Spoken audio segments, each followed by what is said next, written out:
Kumar BPSC विद्यापीठ में आप सभी का स्वागत करता हूं। और जैसा कि हम लोग अभी भूगोल में कुछ बेसिक्स टॉपिक को पढ़ रहे हैं, और जैसा कि हमने आपको बताया है कि जब तक इन बेसिक्स को ठीक से नहीं पढ़ा जाए, भूगोल के आगे वाले चैप्टर्स को ठीक से नहीं समझा जा सकता। तो सबसे पहले हम लोग भूगोल के कुछ बेसिक्स को पढ़ते हैं, जिसको कहते हैं imaginary lines on the earth. पृथ्वी पर खींची गई काल्पनिक रेखाएं, जिनमें से पिछले वीडियो में दो चीज के बारे में हम लोगों ने पढ़ा था, एक भौगोलिक अक्ष और एक भूमध्य रेखा, geographical axis and equator line. और अब हम लोग आज पढ़ेंगे अक्षांश तथा देशांतर रेखाएं, जिनमें सबसे पहले हम लोग अक्षांश रेखाओं को पढ़ेंगे। अक्षांश रेखाएं जिन्हें अंग्रेजी में कहते हैं लैटिट्यूड्स। देखिए बच्चा लोग, जैसा कि हम सभी जानते हैं, ये जो ग्लोब है यह पृथ्वी का प्रतिरूप है, और ग्लोब के ठीक बीचों बीच क्षैतिज रूप से खींची गई काल्पनिक रेखा को भूमध्य रेखा कहते हैं, जिसको 0 डिग्री मान दिया गया है। इसे भूमध्य रेखा, भूमध्य रेखा या अंग्रेजी में इक्वेटर लाइन कहते हैं। और जैसा कि हम लोग जानते हैं, यह लाइन के साथ साथ सर्कल भी है। और इस भूमध्य रेखा के कारण हमारी पृथ्वी दो भागों में बढ़ती है। भूमध्य रेखा के ऊपरी भाग को कहते हैं नॉर्दर्न हेमिस्फीयर, उत्तरी गोलार्ध, और इसके दक्षिणी भाग को कहते हैं साउदर्न हेमिस्फीयर, दक्षिणी गोलार्ध। और जैसा कि हम सभी जानते हैं, यहाँ नॉर्थ पोल है और यहाँ साउथ पोल है। अब देखिए कि अक्षांश रेखाएं किन्हें कहते हैं, लैटिट्यूड्स किन्हें कहते हैं। तो आप देखिए कि भूमध्य रेखा को 0 डिग्री मान दिया गया है, और ये जो आपका नॉर्दर्न पोल है यहाँ 90 डिग्री है, नॉर्दर्न पोल के पास 90 डिग्री है, और साउदर्न पोल भी 90 डिग्री है। तो भूमध्य रेखा से उत्तरी गोलार्ध में प्रत्येक डिग्री पर, जैसे 1 डिग्री, 2 डिग्री, 3 डिग्री करते करते 90 डिग्री तक, और दक्षिणी गोलार्ध में भी 1 डिग्री, 2 डिग्री करते करते 90 डिग्री तक। तो दोनों गोलार्धों में, अर्थात उत्तरी और दक्षिणी, दोनों गोलार्ध में भूमध्य रेखा के समांतर, भूमध्य रेखा के समांतर यानी पैरेलल खींची गई काल्पनिक रेखाओं, दोनों गोलार्धों में भूमध्य रेखा के समांतर, भूमध्य रेखा के समांतर पैरेलल, दोनों गोलार्ध मतलब उत्तरी और दक्षिणी गोलार्ध, तो दोनों गोलार्धों में प्रत्येक डिग्री पर 1 से लेकर 90 और इधर भी 1 से लेकर 90 तक, तो दोनों गोलार्धों में प्रत्येक डिग्री पर भूमध्य रेखा इक्वेटर लाइन के समांतर पैरेलल खींची गई क्षैतिज रेखाओं हॉरिजॉन्टल लाइंस को ही अक्षांश रेखाएं कहते हैं। तो सरल शब्दों में कि भूमध्य रेखा के समांतर दोनों गोलार्धों में, यानी उत्तरी और दक्षिणी गोलार्धों में प्रत्येक डिग्री पर खींची गई क्षैतिज रेखाओं को अक्षांश रेखाएं कहते हैं। और जब यह प्रश्न हमारे सामने आता है कि धरातल पर अक्षांश रेखाओं की संख्या कितनी है, तो ये सहज है, क्योंकि हम लोगों ने पढ़ा कि प्रत्येक गोलार्ध में 1 डिग्री से लेकर के 90 डिग्री तक उत्तरी गोलार्ध में, और दक्षिणी गोलार्ध में भी 1 डिग्री से लेकर के 90 डिग्री तक प्रत्येक डिग्री पर जब रेखा हमने खींचा है या काल्पनिक रेखाएं खींची गई हैं, तो निश्चित रूप से उत्तरी गोलार्ध में अक्षांश रेखाओं की संख्या 90 और दक्षिणी गोलार्ध में भी 90। तो निश्चित रूप से जब यह हमारे सामने प्रश्न आएगा कि अक्षांश रेखाओं की संख्या कितनी है, तो कुल 180 है। है ना। तो धरातल पर भूमध्य रेखा के समांतर दोनों गोलार्धों में खींची गई क्षैतिज रेखाओं को अक्षांश रेखाएं कहते हैं, जिनकी कुल संख्या 180 है। अब देखिए कि अक्षांश रेखाओं के बारे में या देशांतर रेखाओं के बारे में कुछ बेहतर कॉन्सेप्ट के लिए ग्लोब की जानकारी रखना जरूरी है। अब जैसे देखिए कि यह ग्लोब है, और जैसा कि आप देख रहे हैं ये मोटा वाला लाइन ये इक्वेटर लाइन है, और इक्वेटर लाइन के चलते यह उत्तरी गोलार्ध और यह दक्षिणी गोलार्ध। और उत्तरी गोलार्ध में देखिए प्रत्येक डिग्री पर ऐसे ऐसे ऐसे ऐसे क्षैतिज रूप से जो रेखाएं खींची गई हैं, यही अक्षांश रेखाएं हैं। अब हमारे साथ अक्षांश रेखाएं हैं, और यह भी ध्यान में रखिए कि अक्षांश रेखा के साथ साथ यह वृत्त भी है, अक्षांश वृत्त भी है। जैसे आपने पढ़ा है कि भूमध्य रेखा और भूमध्य वृत्त एक ही चीज है, क्योंकि गोला पर खींचा गया है, तो निश्चित रूप से यह रेखा के साथ साथ वृत्त भी है। तो अक्षांश रेखाओं को अक्षांश वृत्त भी कहते हैं। अब है क्वेश्चन पूछता है कि क्या धरातल पर सभी अक्षांश रेखाओं की लंबाई एक समान है? तो नहीं, इसलिए नहीं है कि पृथ्वी का व्यास एक जैसा नहीं है। पृथ्वी का सबसे अधिक व्यास भूमध्य रेखा पर है, और जैसे जैसे ध्रुव की ओर, आइदर उत्तरी ध्रुव की ओर जाए या दक्षिण ध्रुव की ओर जाए, तो आप देख सकते हैं ग्लोब में कि भूमध्य रेखा पर पृथ्वी का व्यास सबसे ज्यादा है, और जैसे जैसे हम लोग भूमध्य रेखा से उत्तरी ध्रुव की ओर जाएंगे या भूमध्य रेखा से दक्षिण ध्रुव की ओर जाएंगे, तो पृथ्वी का व्यास घटता चला जाता है। तो सहज है कि भूमध्य रेखा की लंबाई भी घटती चली जाएगी।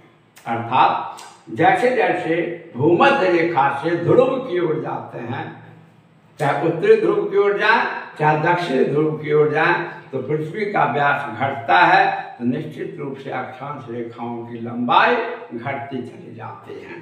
तो याद रखें, सबसे पहली बात याद रखें कि अक्षांश रेखाएं समांतर हैं, पैरेलल हैं। और दूसरी बात याद रखें कि सभी अक्षांश रेखाओं की लंबाई समान नहीं है। अब समांतर है का मतलब ये कि समानांतर पर ध्यान रखें। या तो प्रश्न हमसे बन जाएगा कि क्या धरातल पर सभी अक्षांश रेखाओं की लंबाई समान है? तो नहीं, इसलिए नहीं कि पृथ्वी का सबसे अधिक व्यास भूमध्य रेखा के पास है, और ध्रुव की ओर जाने पर व्यास घटता है। तो जैसे जैसे भूमध्य रेखा से ध्रुव की ओर जाएंगे, अक्षांश रेखाओं की लंबाई घटती चली जाएगी। या अगर ध्रुव से भूमध्य रेखा की ओर आएंगे, तो अक्षांश रेखाओं की लंबाई बढ़ती चली जाएगी।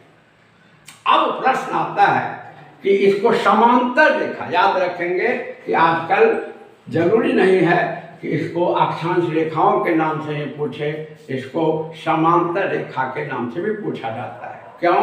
क्योंकि दो अक्षांश रेखाओं के बीच की दूरी पूरे धरातल पर एक समान होती है। आप देख सकते हैं कि जैसे जितनी दूरी इन दो अक्षांश रेखाओं के बीच होगी, उतनी ही दूरी इन दो अक्षांश रेखाओं के बीच होगी, उतनी ही दूरी इन दो अक्षांश रेखाओं के बीच होगी। तो ये बहुत तकनीकी पूर्ण बात है, जहाँ ध्यान रखना होगा कि दो अक्षांश रेखाओं के बीच की दूरी पूरी पृथ्वी पर एक समान है, इसीलिए इन्हें समांतर रेखाएं या पैरेलल लाइंस कहा जाता है। और दो अक्षांश रेखाओं के बीच की दूरी 111 किलोमीटर होती है। यह कैलकुलेशन में नाम करेगा। तो दो बातें तकनीकी पूर्ण ढंग से याद रखें कि धरातल पर सभी अक्षांश रेखाओं की लंबाई एक समान नहीं है।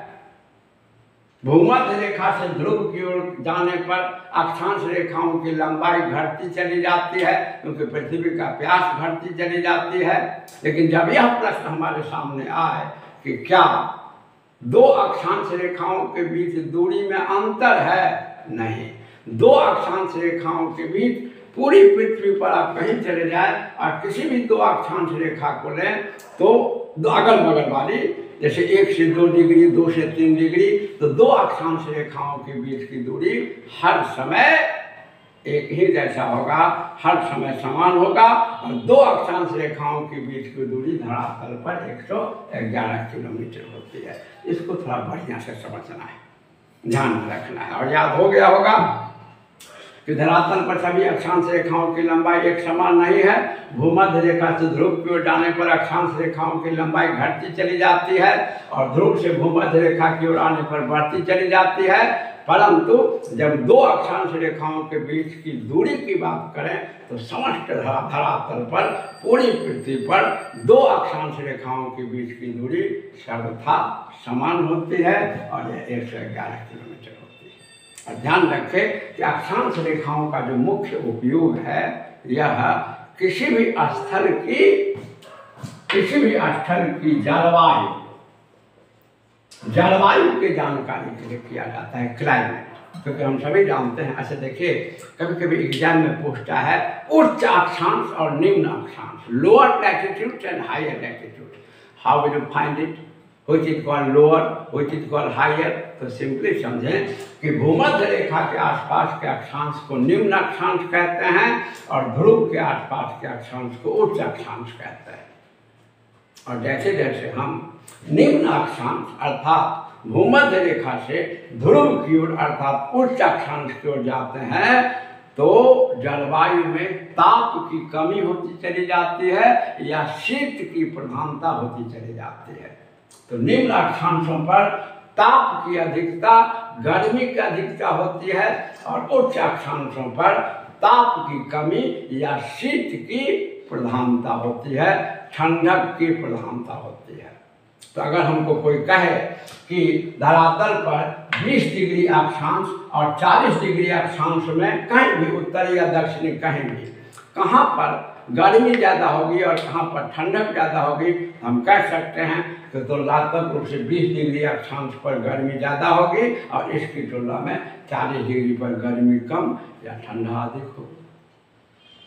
तो ध्यान रखें कि निम्न अक्षांश पर उष्ण की प्रधानता, ग्रीष्म यानी गर्मी की प्रधानता होती है निम्न अक्षांश यानी भूमध्य रेखा के आसपास वाले अक्षांश पर, और उच्च अक्षांशों पर शीत यानी ठंडक की प्रधानता होती है ध्रुव के आसपास वाले अक्षांशों पर।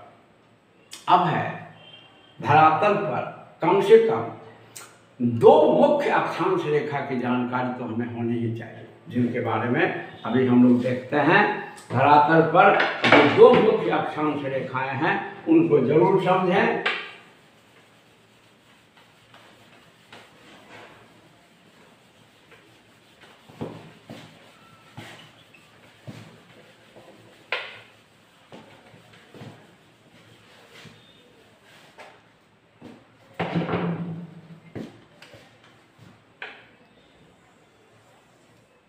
देखिए यह है भूमध्य रेखा 0 डिग्री इक्वेटर लाइन और यह है नॉर्दर्न हेमिस्फीयर, अब याद हो गया होगा।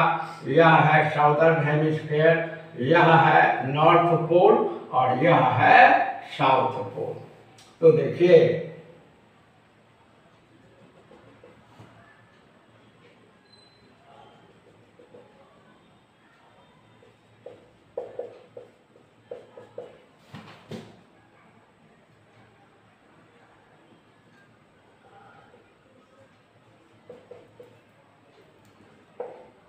यह उत्तरी गोलार्ध में 23.5 डिग्री अक्षांश रेखा है, यानी 23.5 डिग्री नॉर्थ। और दक्षिणी अक्षांश में, दक्षिणी गोलार्ध में, वेरी सॉरी, यह उत्तरी गोलार्ध में 23.5 डिग्री अक्षांश रेखा है, 23.5 डिग्री नॉर्थ, और यह दक्षिणी गोलार्ध में 23.5 डिग्री अक्षांश रेखा है, यानी 23.5 डिग्री साउथ। तो इसे कहते हैं बच्चा लोग कर्क रेखा। कर्क रेखा या अंग्रेजी में कहते हैं tropic of cancer, tropic of cancer. और 23.5 डिग्री दक्षिणी अक्षांश रेखा को कहते हैं मकर रेखा या अंग्रेजी में कहते हैं ट्रॉपिक ऑफ कैप्रिकॉर्न। तो पहली बात तो यही याद रखें कि हमारे सामने बराबर यह प्रश्न आता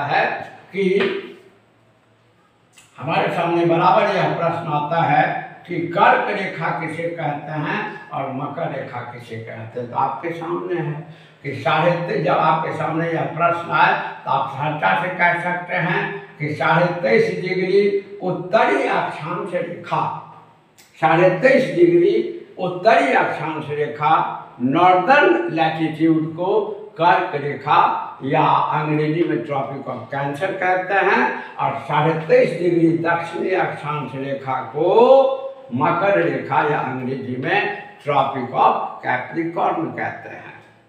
और एक बात और याद रखें कि जब यह प्रश्न हमारे सामने आता है कि धरातल पर उष्ण कटिबंध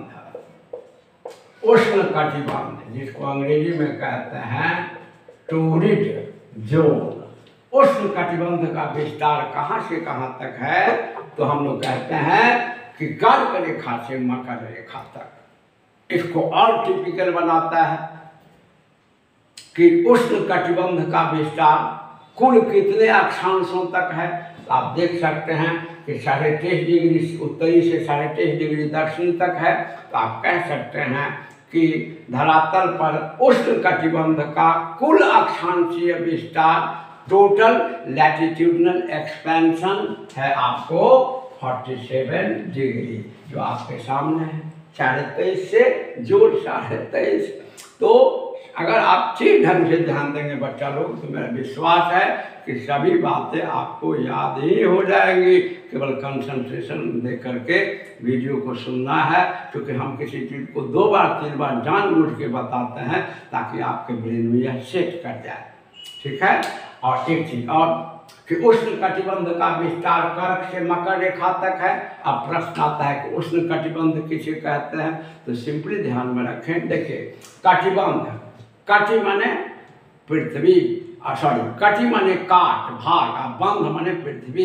तो पृथ्वी का वह भाग या काट जहाँ साल के 12 महीना गर्मी होती है, अर्थात इस क्षेत्र में ठंडक पड़ता ही नहीं है। इस पर एक बहुत बड़ा सवाल आपको पढ़ाएंगे आगे, जब इंडियन ज्योग्राफी के बारे में पढ़ाएंगे, क्योंकि पहले बेसिक्स हमारा क्लियर हो। तो हम सीरीज में लगातार, जैसा कि मैंने कमिट किया है, मैं विश्वास दिलाता हूँ कि मैं इतना पढ़ा दूंगा कि आपको कहीं जाने की ज़रूरत नहीं पड़ेगी। और इसके लिए बहुत ज़रूरी है कि आप इसको सब्सक्राइब और शेयर लाइक करते रहें, ताकि वीडियो आप तक तुरंत पहुँचे सीरीज में। तो धरातल पर उष्ण कटिबंध का विस्तार कर्क रेखा से मकर रेखा के बीच है, और इसका कुल अक्षांशीय विस्तार 47 डिग्री है। और उष्ण कटिबंध उसे कहते हैं, पृथ्वी के उस भाग या काट को कहते हैं जहाँ साल के 12 महीना गर्मी बनी रहती है। तो ये 2 अक्षांश रेखा बहुत ही महत्वपूर्ण है। एक और चीज को याद रखें आप। अब हम इसको थोड़ा सा टॉपिक को मिटाते हैं ताकि समझने में सुविधा हो। और 2 और अक्षांश रेखाओं को आप याद रखें। वो याद रखें 66.5 डिग्री उत्तरी अक्षांश रेखा और 66.5 डिग्री दक्षिणी अक्षांश रेखा। ठीक है। अब देखिए कि 66.5 डिग्री उत्तरी अक्षांश रेखा जो है, यह ध्रुव के साथ मिल करके आपको बना देता है उत्तरी। इसको, इस एरिया को ऐसे मिला दीजिएगा तो लगभग वृत्त जैसी रचना हो जाएगी। इसको कहते हैं उत्तरी ध्रुवीय वृत्त। उत्तरी ध्रुवीय वृत्त इसको कहते हैं उपध्रुवीय अक्षांश रेखा 66.5 डिग्री को। और 66.5 डिग्री अक्षांश रेखा पोल के साथ मिल करके लगभग ध्रुव का निर्माण कर देता है। इस क्षेत्र को कहते हैं उत्तरी ध्रुवीय वृत्त, या इसको कहते हैं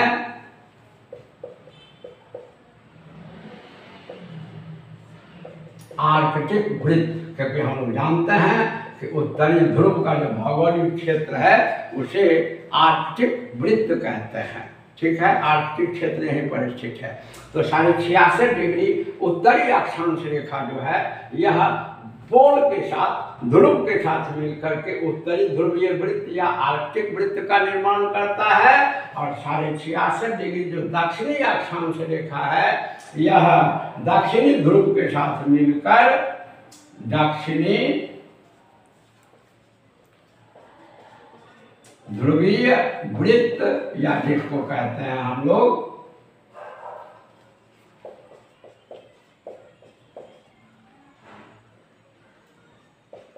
अंटार्कटिक वृत्त, अंटार्कटिक सर्कल। तो अब आपके सामने यह 2 सवाल भी बन जाएगा।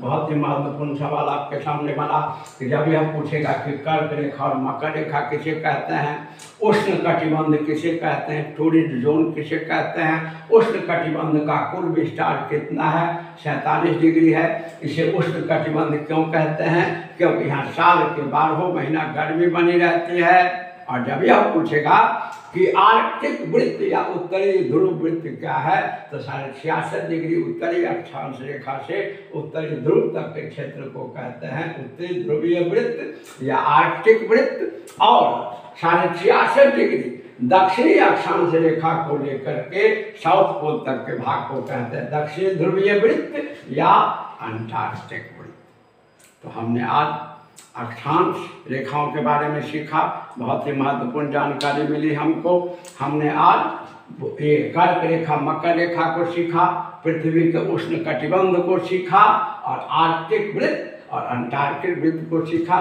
फिर इसी तरह की उपयोगी जानकारी के साथ उपस्थित होऊंगा। तब तक के लिए धन्यवाद।